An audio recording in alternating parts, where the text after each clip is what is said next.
The Pac-12 tries to seduce UCLA, but that's not the end game. The Clippers' Kawhi Leonard is cleared to practice, sort of. And over with the Chargers, Justin Herbert is throwing again in practice. Good morning, I'm James. This is your daily dose of sports and snark for the greatest sports city in the world, Los Angeles. This is faithful Angelenos. I am in a great mood, but I gotta tell you, I have got to get something out of my system. I see through what the Pac-12 is doing, and I don't like it. It is September 23rd, 2022. If you like the content we put out about LA sports, clickety-clack the like button, clickety-clack the subscribe button. There's a notifications bell. Hit that to let you know when we drop new content. Sharing is caring, let people know we exist. And yeah, comments. Because what I'm about to say, I want comments. So before we go and take a look at the news and notes and go through the scoreboard, there was only one game involving LA teams last night. Mookie Betts hit an RBI single in the bottom of the ninth, lifting the Dodgers to a 3-2 victory over Arizona. Meanwhile tonight, the Dodgers are playing again. They'll face St. Louis at the Ravine at 7 o'clock. That's Andrew Heaney, 3-2, Jose Quintana, 5-6. Question for you. Have you noticed that the Pac-12 officials, they're only talking about welcoming UCLA back? The press conferences with the commissioner, stories that you see in the Los Angeles Times, even the New York Times, it's only about UCLA. Like they're seducing you guys. Oh, it would be just so much better for you, UCLA. So much better for UCLA if they just come back to the Pac-12. And I only have two words to describe Pac-12 Commissioner George Kliavkoff. Passive aggressive. The reason that the Pac-12 conference is pressuring UCLA, both passively and aggressively, to drop out of joining the Big Ten and stay in the Pac-12, it's not about how great the Bruins are. Oh, don't get me wrong, the history the Bruins have is great. With basketball, obviously, the 100 titles in the NCAAs. Heck, the softball team could just fill hours and hours in that whack-ass network that the Pac-12 has that nobody gets to see. But the grand scheme, the end game, it's not about the Bruins. It's about USC. See, USC is the end game. USC is UCLA is the linchpin that if it gets pulled, they think is going to get USC back. Because football is king in terms of money. No matter how many titles UCLA gets in all the other sports, football is king in terms of money.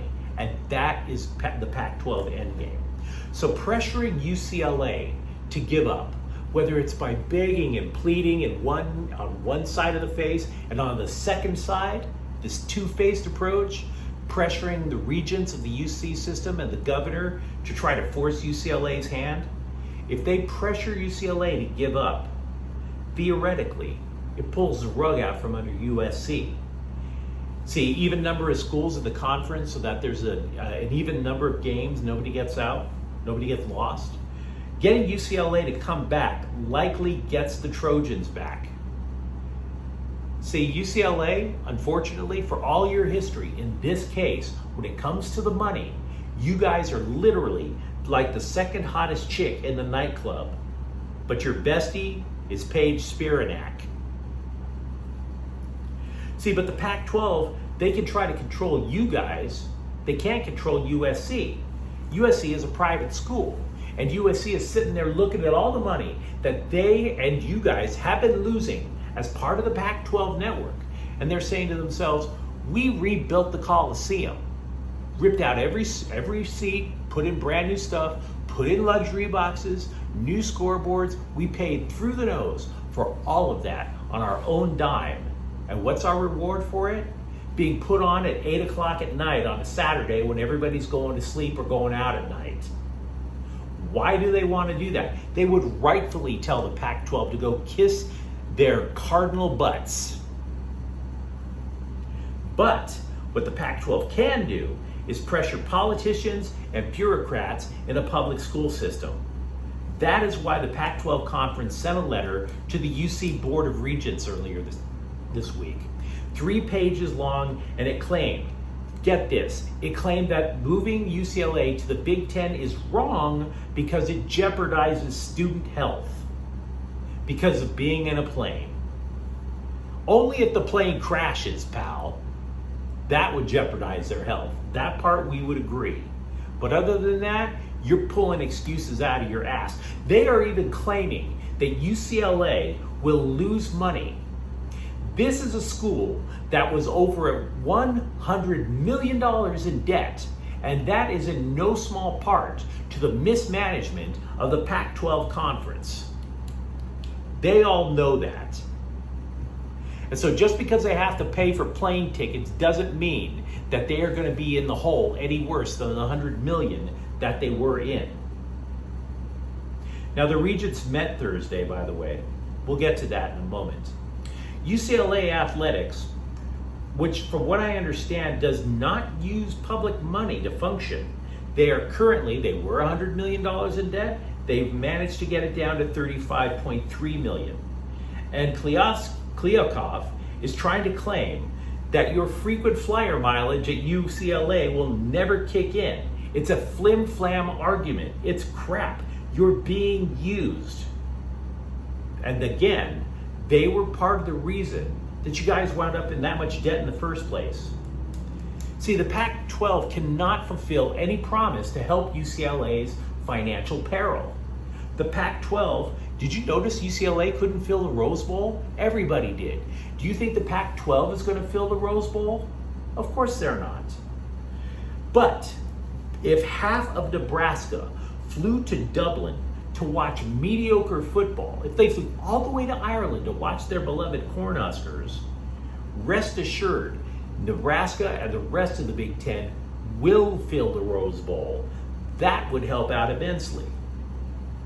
Nor do they have some crap Pac-12 network. The Big Ten network just signed a $7.5 billion network agreement. The only thing Pac-12 can offer you, empty stadiums, but a hashtag, Pac-12 After Dark, with kickoffs that are so late that no recruits will be around to watch it. So I mentioned the Regents met Thursday. They said that the letter that they had sent, that the conference had sent to the Regents, contained no new info. They are trying to get Governor Gavin Newsom involved over it, but we don't know why. Newsom, he's got his eye on the White House, and he is a shameless opportunist, so I have no idea politically how this is going to work out. I honestly don't. But common sense tells me, tells you, tells anybody that the Big Ten is the solution to UCLA's financial woes. The only way it's not is if the state of California kicks in that remaining $35 million that UCLA was in debt over. So if I were at UCLA, that is exactly what I would ask for the UC Board of Regents. That's exactly what I would ask from the Pac-12. You want us back so bad? Pony up the cash, pal. You guys are the ones who put us in this much debt in the first place. And if not, kiss my powder blue booty and go to the Big Ten with a clear conscience. Look forward to hearing your responses on that. By the way, there is a preview of UCLA's football game coming up this weekend on the UCLA channel, on the UCLA playlist on this channel. Kawhi Leonard, fully cleared to participate in training camp with, and stop me if you've heard this before, load management by the Clippers. Now, Kawhi missed all of last year. Don't know if he'll participate in preseason games. He missed all of last year with knee problems. Team officials, they're getting vague. They can't explain what Kawhi is going to do. And that has been typical of Kawhi Leonard's entire career. Wins a couple of titles. He definitely has the skills. But will he play? We don't know. Typical Kawhi. Meanwhile, Paul George's elbow is healthy. He is a 100% good and as gold. Over at Chargers camp, Justin Herbert is throwing in Thursday's practice. That is just 7 days after a fracture to his rib cartilage. Very painful. He's still not out of the woods, though. You have to twist the body in order to throw a football, so he could re-injure himself. They'll definitely also have to change the game plan to make sure Herbert's in a position not to re-aggravate that injury. With the Dodgers, Daniel Hudson's option is going to get picked up, ESPN reports. He tore his left ACL in June. He's a relief pitcher who should be ready for spring training. Speaking of pitching, Tony Gonsolin's live session went well, according to Dave Roberts. They're waiting to see how Gonsolin will feel today after having pitched yesterday. Dustin May, another pitcher who's been on the mend, says he feels comfortable, that he's not worrying about the elbow that had surgery. He's saying his problems, he's just not throwing strikes. Defensive end Romello Height of USC is likely out for the year. He's an Auburn transfer. He got hurt during the game in Stanford. Now, you recall, this team isn't exactly that deep. Solomon Byrd has stepped in, but he was third on the depth chart for USC. So we don't necessarily know how many more injuries that defensive line can take. On the plus side for the defensive line, there is a recruit coming in for the class of 2023.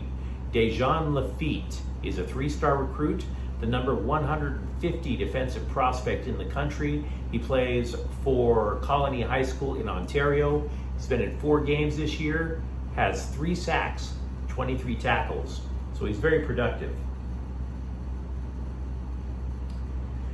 For UCLA basketball, sad news. Greg Lee was a starting guard who won 2 national titles under John Wooden. He passed away. He was 70. He was part of the whole Bill Walton, Jamal Wilkes teams.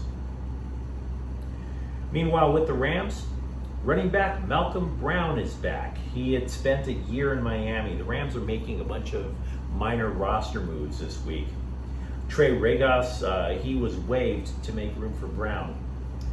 Also, another addition, a former who used to be with the Rams, tight end Kendall Blanton is back. He was with Kansas City's practice squad. The reason he's back, we mentioned it yesterday, Bryson Hopkins has been suspended for 3 games for violating the substance program. Finally, offensive lineman Tremaine Johnson. Sad news, he has a broken leg that was suffered in the Atlanta game. He's on injured reserve. Don't know if he's going to come back this year. Now, if you enjoyed this broadcast, don't forget to like and subscribe to Faithful Angelenos. We are trying to build something for LA sports here. Thank you for watching. I'm James. We'll be back tomorrow. Faithful Angelenos is a Cant Corte El Queso production. Take care.